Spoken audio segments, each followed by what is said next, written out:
The emotions from the experience tend to give the body and the brain a rush of energy. And then those thoughts create the same emotions, and those same emotions influence the same thoughts.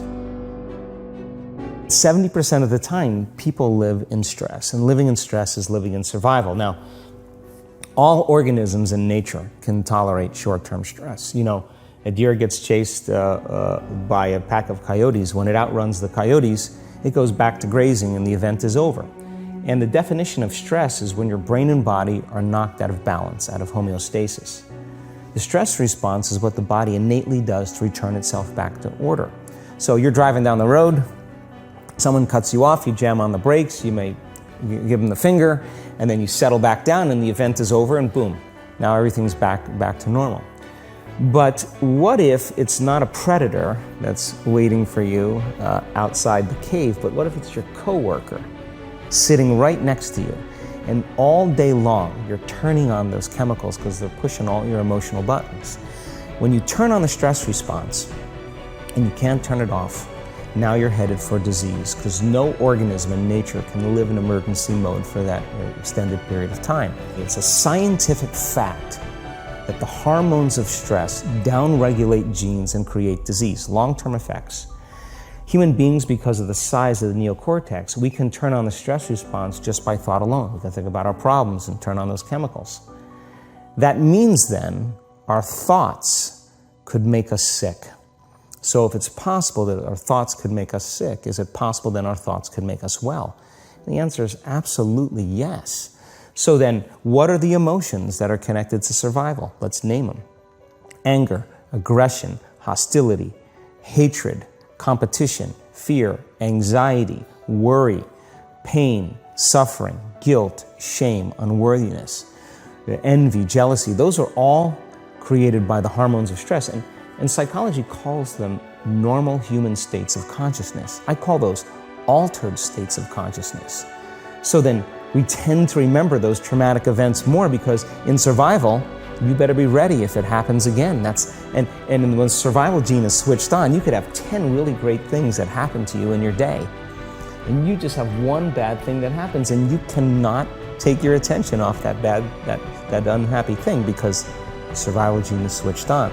The stronger the emotional reaction you have to some experience in your life, the higher the emotional quotient, the more you pay attention to the cause. And the moment the brain puts all of its attention on the cause, it takes a snapshot, and that's called a memory. So long-term memories are created from very highly emotional experiences.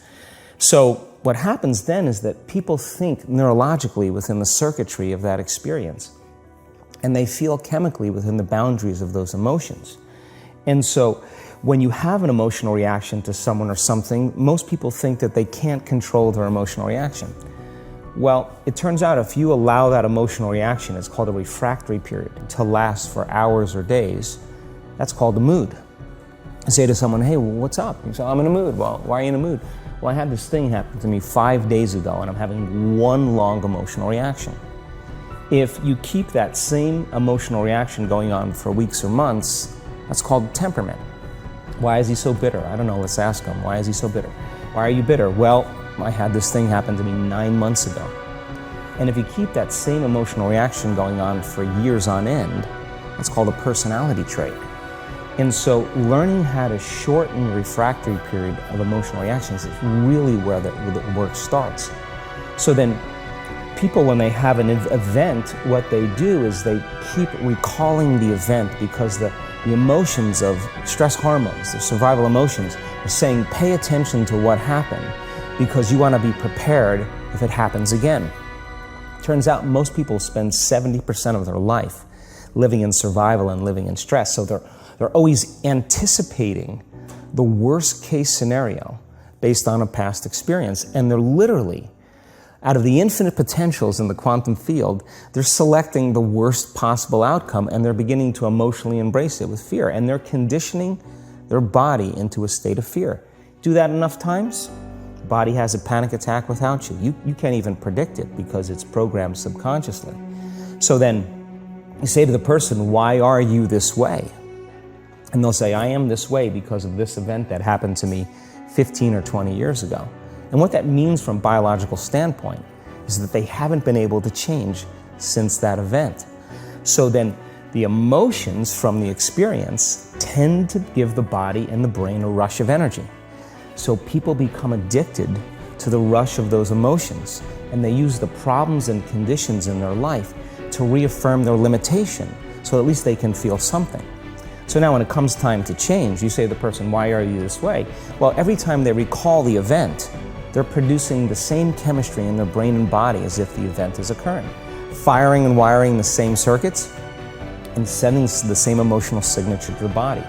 Well, what's the relevance behind that? Well, your body is the unconscious mind. It doesn't know the difference between the experience that's creating the emotion and the emotion that you're creating by thought alone. So the body's believing it's living in the same past experience 24 hours a day, 7 days a week, 365 days a year.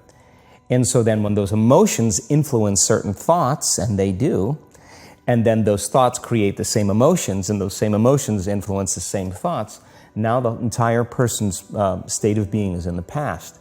So then the hardest part about change is not making the same choices you did the day before, period. And the moment you decide to make a different choice, get ready, because it's going to feel uncomfortable. It's going to feel unfamiliar. We keep firing and wiring those circuits, they become more hardwired. So you have a thought and then the program runs. But it's the emotion that follows the thought. If you have a fearful thought, you're going to feel anxiety. The moment you feel anxiety, your brain's checking in with your body and saying, yeah, you're pretty anxious. So then you start thinking more corresponding thoughts equal to how you feel. Well, the redundancy of that cycle conditions the body to become the mind. So now, when it comes time to change, the person steps into that river of change and they make a different choice, and all of a sudden, they don't feel the same way. So the body says, well, you've been doing this for 35 years. You're going to just stop suffering and stop feeling guilty and stop feeling shameful, and you're not going to complain or blame or make excuses or feel sorry for yourself. Well, the body's in the unknown. So the body says, I want to return back to familiar territory.